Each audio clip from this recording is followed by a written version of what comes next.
আর যারা দিয়ে জিনিস আর বেগুন যারা শীতে বেগুন শুকুর আলহামদুলিল্লাহ আল্লাহর কাছে প্রার্থনা জানাই। রমজান মাস কালে যে জিনিস দিয়ে যে মূল্যমান দরি রেটে অনেক মানুষের যখন আরা দরি এখন কিনিবার মতো সামর্থ্য নাই। আর যারা দিয়ে তারা যেন নাকি সামনে আরো এগিয়ে যাইতে পারে, আরো মানুষের দিতে পারে আশা আর ইয়ে করি।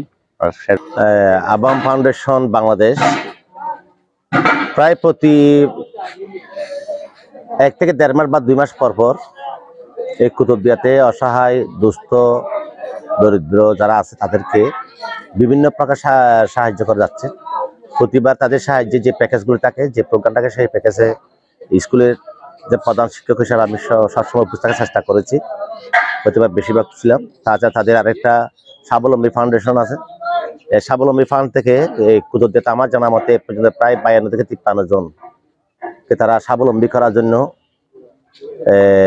তাদের পক্ষ থেকে যেটা করা দরকার সেটা করেছে। বিশেষ করে অটো রিক্সা বা রিক্সা বা আরো কিছু যদি সেলাই মেশিন হোক, এই জাতীয় প্রোগ্রাম তাদের ছিল। এটা কিন্তু আবাম ফাউন্ডেশনের মুরাদ ভাই মনে হয় এটার মূলত ডিরেক্টর। আমি মুরাদ ভাইকে এই কুতুবদিয়াবাসীর পক্ষ থেকে, দুস্থ গরিব অসহায় মানুষের পক্ষ থেকে ধন্যবাদ মোবারকবাদ জানাচ্ছি। পাশাপাশি মোবারক ভাইয়ের যে একজন সার্বক্ষণিক সহযোগী হিসেবে আমাদের কুতুবদিয়ার সন্তান রাশেদুল্লাহ, মূলত তিনি কিন্তু এই কুতুবদিয়াকে বেশি হাইলাইট করছে বলে মনে হয়। রাশেদুল্লাহকে হয়তো মুরাদ ভাই খুবই পছন্দ করছে, যার কারণে রাশেদুল্লাহর পক্ষে প্রতি বছর যেভাবে এখানে আমার বিশেষ করে এই দুরুং এলাকার প্রোগ্রামগুলো আমাদের স্কুল মাঠে হয়ে থাকে, এটা কিন্তু সত্যি প্রশংসনীয়। কারণ এই রমজানের আগে এই পরিবারগুলিতে ইফতারি বলতে আসলে তাদের তেমন কিছু থাকতো না। যেহেতু খাদ্য সামগ্রীর এখন উচ্চ দাম, এই খাদ্য সামগ্রী ক্রয় করিবার অনেকের টাকা পয়সা নেই।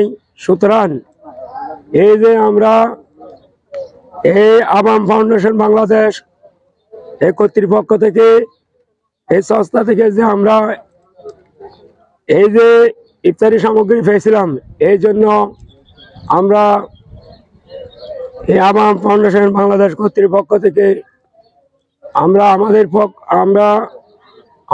পক্ষ থেকে আমরা যে পেয়েছিলাম, আমাদের পক্ষ থেকে আন্তরিক মোবারকবাদ ও ধন্যবাদ জানালাম। আসলে এই উদ্যোগটা নেওয়ার পিছনে কারণ হলো যে সমাজের বিধবা হতদরিদ্র পরিবারদের আমরা যখন অনেক জায়গায় গেছি, তাদেরকে ইফতার এবং সেহরি করার মতো ন্যূনতম খাওয়ারটুকু অনেক সময় থাকে না, ভালো খাওয়ার স্বপ্ন তো দূরে।